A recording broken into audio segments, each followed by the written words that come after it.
7 constructors' titles, 100 victories and counting, and all manner of records. Yeah, Mercedes' dominance of F1's V6 turbohybrid formula has been emphatic. But just months before the Mercedes era began, the men behind the project feared embarrassment. That will seem an alien concept to any who subscribe to the idea that Mercedes has been on easy street since 2014, but those who believe that don't know how close Mercedes came to crisis in the build-up, or the effort that went into hiding a major chassis step. I'm Scott Mitchell for The Race, and to commemorate Mercedes' unprecedented success in Formula 1, we've spoken to two of the men at the very heart of this process, from the incredible origin story of the engine masterpiece born from chaos, to the secrets behind Mercedes being able to build a car worthy of that engine.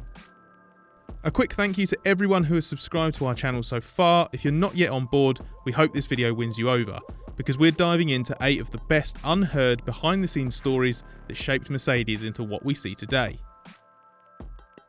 The engine built to different rules.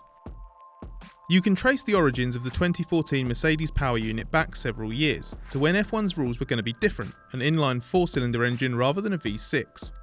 F1 originally made that commitment at the end of 2010 and planned to have the rules in place by 2013. Mercedes was paying very close attention in these discussions and built a single-cylinder version of the inline 4 engine. But it had to adapt the single-cylinder prototype because it didn't get the parameters exactly as the regulations came out. Then Mercedes went even further and produced a 4-cylinder engine that it had head castings and a crankcase ready for. It then threw this engine in the skip in the summer of 2011, when F1 abandoned the plan for inline 4-cylinder engines and committed to the V6 turbohybrid formula, pushing back the introduction by 1 year to 2014. Mercedes engine boss Andy Cowell drowned his sorrows in a glass of wine the evening that decision was made, but the next day Mercedes made a commitment to have a V6 mule engine running by Christmas, and it achieved that goal. Mercedes was able to do this because of another decision that went back even further than 2010, the investment that had gone into the KERS project for 2009. That meant the Brixworth facility had been prepped to produce the technology in-house. Battery, inverter and electric machine knowledge was known, and Mercedes had the confidence to commit to its own turbocharger design as well. It meant most of the key ingredients were within Mercedes' control, which condensed its development timeline and effectively meant it worked through an extra iteration of the V6 versus its rivals. The unbreakable 250 kilo monster that shocked Brawn. The ambition of the Mercedes power unit cannot be understated, from splitting the turbo and compressor arrangement at the request of the chassis side to the approach high-performance powertrains took through its development cycle. Indulging in that turbo packaging was a brave choice, but Mercedes also had an ingenious but labour-intensive idea for the process.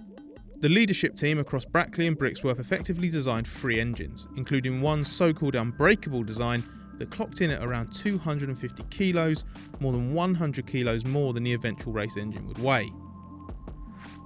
This one was for performance work, but Mercedes made another engine that was very fragile for reliability, and then the third engine was a marriage of the two, which we'll refer to from here as the race variant.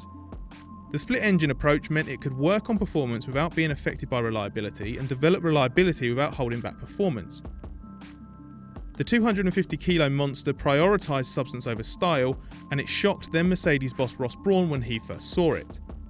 HPP's priority was to ensure that the engine's internals, like the pistons and the conrods, were neatly detailed because they were of a style that Mercedes wanted to race with. But everything around those parts didn't need to be pretty, and the front cover is said to have been so heavy it needed several large men to lift it on. So when Brawn clocked it in the test cell for the first time, his response was incredulity, and he asked, "How the hell's that going to fit in the car?" HPP boss Cowell's response was, "Well, that's the next journey." The brink of crisis. It was with the race variant that Mercedes reached a potential tipping point for the project in the summer of 2013. Mercedes had an October-November deadline to get the final version fired up and needed to share the engine's design details with its teams. But the engine couldn't do a power curve and would spend an hour in the test cell before heading off to intensive care for a full rebuild. It's remembered by Cowell as the big "oh crikey" moment when Mercedes felt it was up a certain creek without a paddle. Mercedes tracks the progress of its projects with quality gates, where a colour defines whether something is ahead of schedule, on track or behind. And it's common for these to be red as teams push deadlines to the absolute limit. But the week of the British Grand Prix in 2013, Mercedes' quality gate was the darkest red Cowell had ever seen. At a company meeting on Friday of the Silverstone race, Mercedes admitted internally it was in trouble. But it also knew that if the problems could be solved, there was a huge opportunity, as the other manufacturers were also on the ropes. The prospect of 8 Mercedes-powered cars parked at the side of the track in Australia in March 2014, or worse, stuck in the garage as they ran out of replacement engines to load in, was the source of motivation. Mercedes ceased non-essential activities and switched the end goal from winning the championship to simply being ready for Australia. Staff agreed to do an extra 10 hours of work a week and were redeployed to more critical areas. Essentially, Brixworth was put on an emergency footing. Fears of embarrassment right up to Melbourne. One test failure on the race variant involved the crank gear coming off, breaking into many pieces and taking out the whole timing drive before the engine had even hit 50 kilometres. But the strategy to expose the engine's reliability in testing was deliberate. Mercedes ran the engine in the factory as if it was in a car, using a wireless telemetry link to observe all the data rather than have it hooked up to the support systems that would keep it alive as long as possible. If it broke, and they could work out how to fix it. It was a conscious decision to combine computer simulation with punishing physical tests of the hardware to find out what they didn't know. It turns out there was a lot they didn't know, from the all-new MGUH and MGUK components to electronic modules to mechanical components on the other side of the fence such as the gearbox. The spike of torque as a cylinder fires twists the gearbox, and on the V6 turbo hybrids the effect was 4 or 5 times worse than the preceding V8s. So the Brackley side was worried that the gearbox wouldn't be able to take the punishment, and the gearbox needed to last an extra race in 2014. So even as Melbourne approached, Mercedes was worried about how many more failures might still arise when the season started, and Brixworth was on the other side of the world. Pretty much every system was not tested to the degree that Mercedes would have liked, adding up to the most uncertain start of a season, even for the team that would go on to dominate. How Mercedes learned to build a proper car. What made the engine project even more critical in the summer of 2013 was how well the Mercedes Works team was doing on track.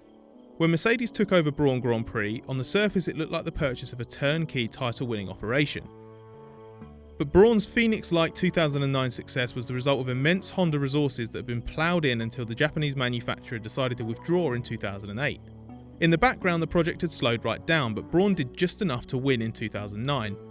And when Mercedes took over, its plan was based on the resource restriction agreement that was meant to bring other teams down to the level Brawn had naturally fallen to. And Mercedes was so convinced by the anticipated level of spending that it cut Ross Brawn's first budget proposal for the first year by £29 million. But the RRA was applied loosely and Mercedes realised investment was needed.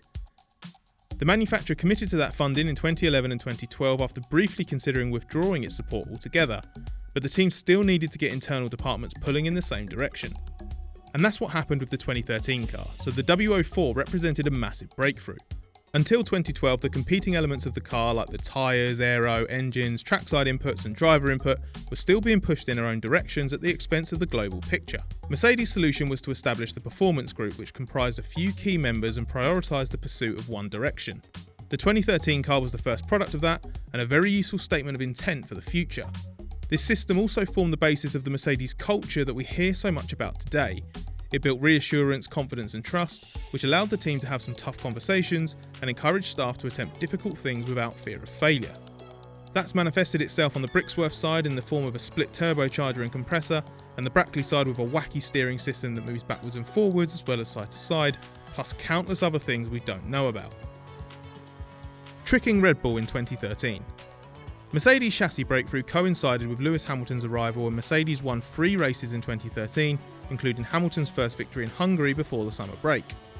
At this point, Mercedes was still an outside bet for the title, but Red Bull obliterated the opposition after the shutdown, and Sebastian Vettel won 9 races on the spin. But Mercedes knew why and was privately quite pleased. Once W04's potential was clear, it had served its purpose, and the 2013 season wasn't the priority anymore. Development of the car was abandoned as the team got working on 2014. Now, we all know the story of the engine era beginning, but the extent of the car changes for 2014 are often overlooked. The front was lowered, both wings significantly altered, and various bits and pieces were chopped off around the car. And Mercedes had been preparing for this for a long time. In 2011, Jeff Willis was employed as project leader of the chassis and was given the 2014 car project in the conceptual stage, and over 12 to 18 months this handed over to the head of the engineering group, Aldo Costa, who started to turn it into reality. Red Bull didn't seem to have the same foresight, and Ross Brawn wrote in his book that the team always seemed to be focused on the very short term and thus continued to develop to the end of 2013. Personnel who have since joined Mercedes from Red Bull have confided that Red Bull felt under pressure from the performances of the W04 in the first half of 2013.